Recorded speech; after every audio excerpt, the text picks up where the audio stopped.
At 3 in the morning on a cold Tuesday in October, a Russian intelligence officer sat alone in a small room near Rostov and pressed a single button on an encrypted terminal.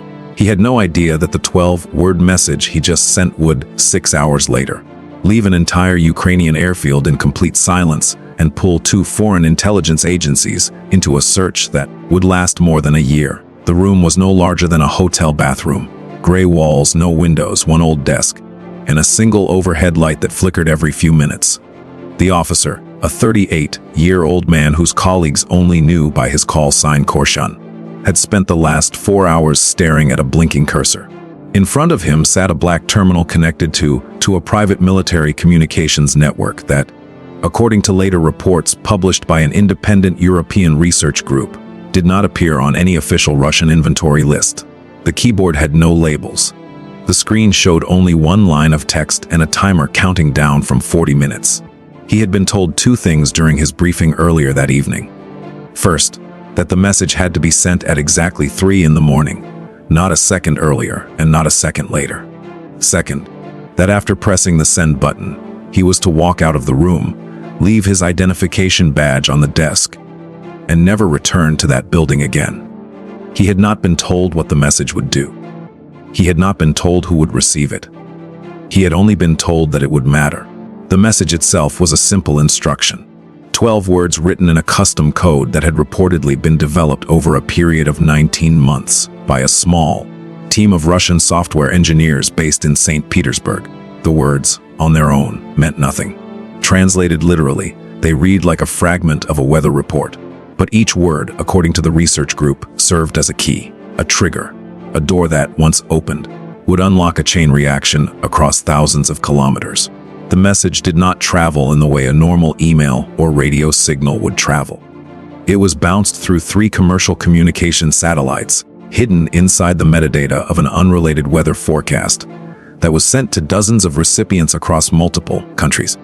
Only one of those recipients, a small server tucked inside a building in Eastern Europe, knew what to do with it. 600 kilometers to the west, at a Ukrainian airfield that operated under a name that has still not been publicly confirmed, 27 aircraft sat in their hangars. Among them were modern fighter jets, transport planes, and 3 radar control vehicles that had been delivered earlier that year through an agreement with a Western partner. 41 technicians were on duty that night. The shift supervisor, a 32-year-old woman named Olena, was finishing her tea in the operations room when the first warning light appeared on her monitor at 3:13 in the morning. She did not panic. Warnings of this kind, according to her own later statements to local press, happened 2 or 3 times a week. Most of them were false alarms caused by faulty cables or temperature fluctuations. She had grown used to them. But this one, as she would later say, felt different from the very first second. Within 4 minutes, 6 more lights appeared, then 10. Then every monitor in the operations room started showing the same message in red letters. The radar systems were failing one by one. The internal communication network between the hangars went down at 3:28. The lights inside 2 of the hangars dimmed and then went out completely. The fuel pumps stopped responding to manual commands. The automatic door system on the main hangar froze halfway through its opening cycle. By 4 in the morning, the airfield was, in the words of one technician later interviewed by a Polish journalist, like a body that was still warm but had stopped breathing. Olena tried calling the regional command center on 3 different lines. 2 of them were silent. The third one rang for 9 seconds and then disconnected. She walked outside into the cold night air and looked up. The sky was clear. The base around her was, for the first time in her 4 years of service, completely quiet. The aircraft were not damaged. No explosion was heard. No drone passed overhead. No missile struck the area.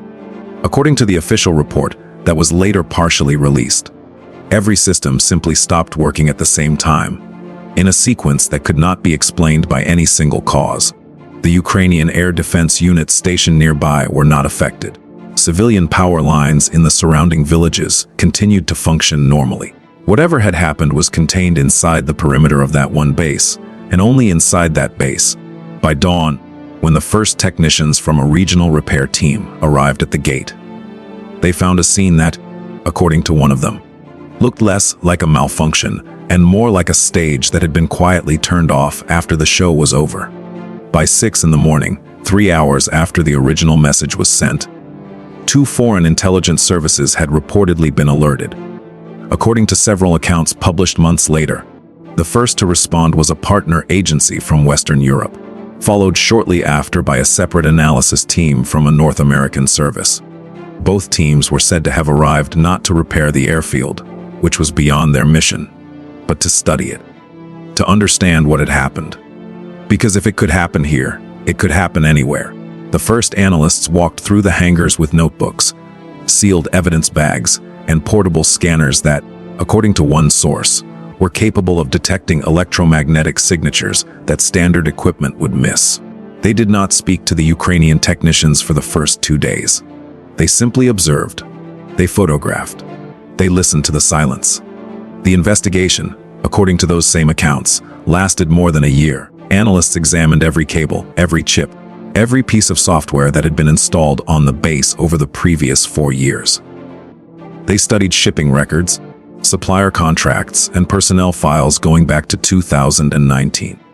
The theory that eventually became the most widely accepted, although it was never officially confirmed, was that a small number of components, possibly fewer than 20 in total, had been quietly modified at some point during their journey from a manufacturer in one country to the airfield in another. Each component was harmless on its own, a small piece of metal here, a simple chip there, a cable with one extra wire.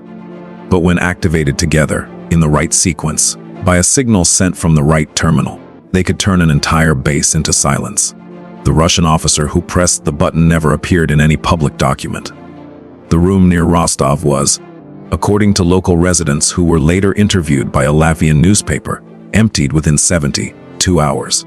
The desk was gone. The terminal was gone. Even the carpet had been replaced. The building itself was sold to a private logistics company 3 months later. No charges were filed. No statements were made. The man known only as Korshun was, according to one report, transferred to a different department and continued his career in a quiet position far from the front lines. Some analysts have speculated that he may not have known the full purpose of his work, even after the operation was complete. Others have suggested that he knew exactly what he was doing and that his silence was, in itself, part of the design. For Olena, the shift supervisor, the night of October became something she would later describe as the night the lights went out, and never quite came back on the same way. The airfield was eventually restored, although the process took several months and required the replacement of components that were not easy to source during wartime. Some pilots who had been stationed there were reassigned to other bases far from the original location. 2 of the radar control vehicles were taken to a different facility for full disassembly.